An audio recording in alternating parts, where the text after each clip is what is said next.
What means? I remember what it means. Mike, ladies and gentlemen, Mike means Bola.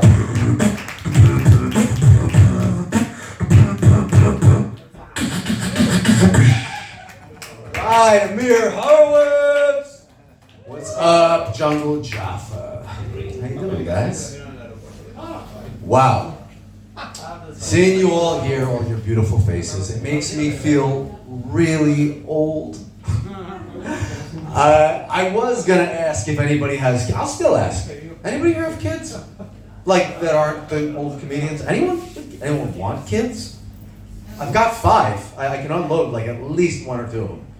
Nobody wants kids? Look, I'll tell you, I love being a parent. I got 5 kids, and a lot of times when I tell people I have 5 kids, they'll say, were they all on purpose? You know, how am I supposed to answer that? What am I supposed to say to that? Well, you know, we planned 1 and 2.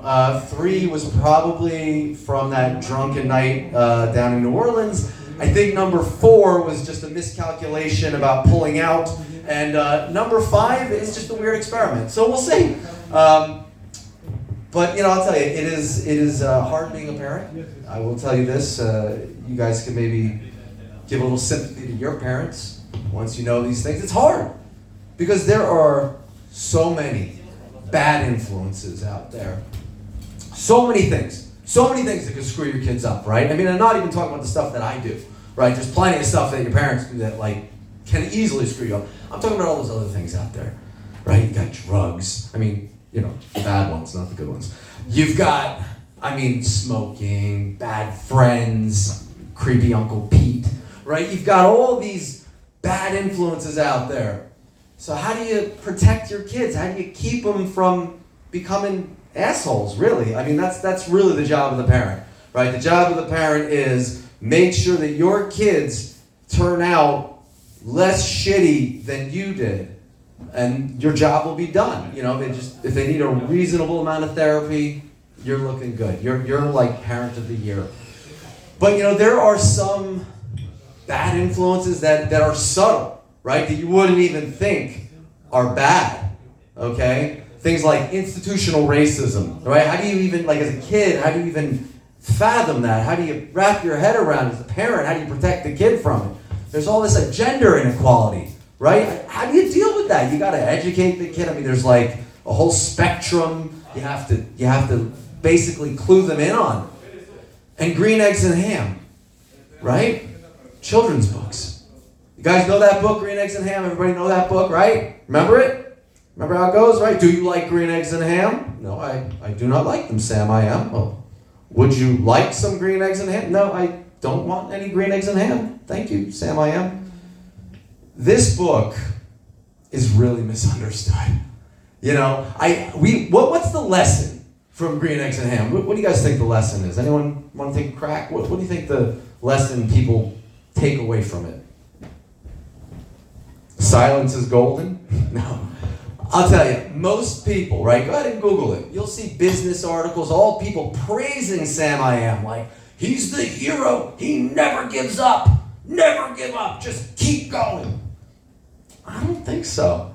I think it's actually a horrible, toxic book that sends a really bad message to kids. It is basically telling you, I mean, look, let's put it this way.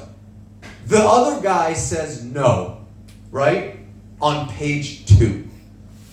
Page 2. He's like, do you want this weird breakfast? He's like, no, I'm good. Done. That should be like the end of the story, but it doesn't stop there, right? It doesn't end there.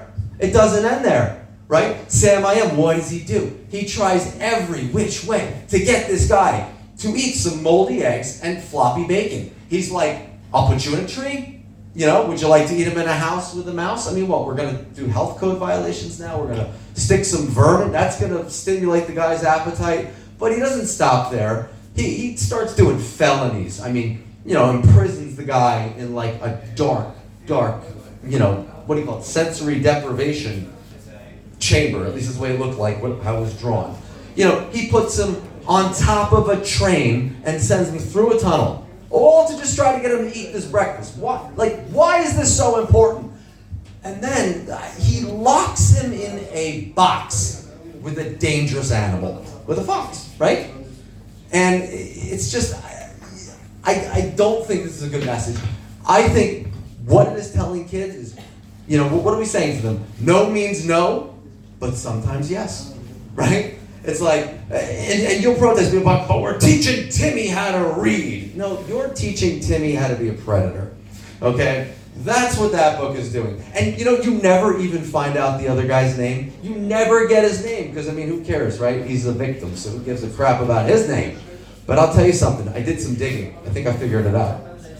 That guy is in a lot of Dr. Seuss books, and if I'm not mistaken, he is Mr. Knox from the book Fox and Socks. You guys know that book, Fox and Socks? Anyone remember that from when you were kids? No? Nobody remembers it. Nobody gives a shit about kids' books. Well, I'm just going to nail this one and ruin this one for you. Okay? It is Mr. Knox, and I'm pretty damn certain of that, unless, of course, I am racist, and I cannot tell Dr. Seuss bear people apart, which is definitely a possibility. But, ultimately, Mr. Knox is put through hell. He is put through hell. Let me tell you something. If they tried to write green eggs and ham today, it would be a magnet on your refrigerator. It would be like, do you want green eggs and ham? No. Got consent? That's it. It's a cautionary tale. But, it's, and even my 5-year-old can tell. He's like, what's with this guy? Like, why doesn't he just back off? Right? Mr. Knox did not give consent. So what happens? Ultimately, the story ends. Right? You guys remember how this ends? Mr. Knox, after being put through hell, is basically left floating in dirty, polluted water, probably somewhere in New Jersey. And I can say that because I'm from Jersey. Holding a floppy piece of ham on a fork with the green eggs sort of running down, and there's this sad little Simpsons-looking fish right there.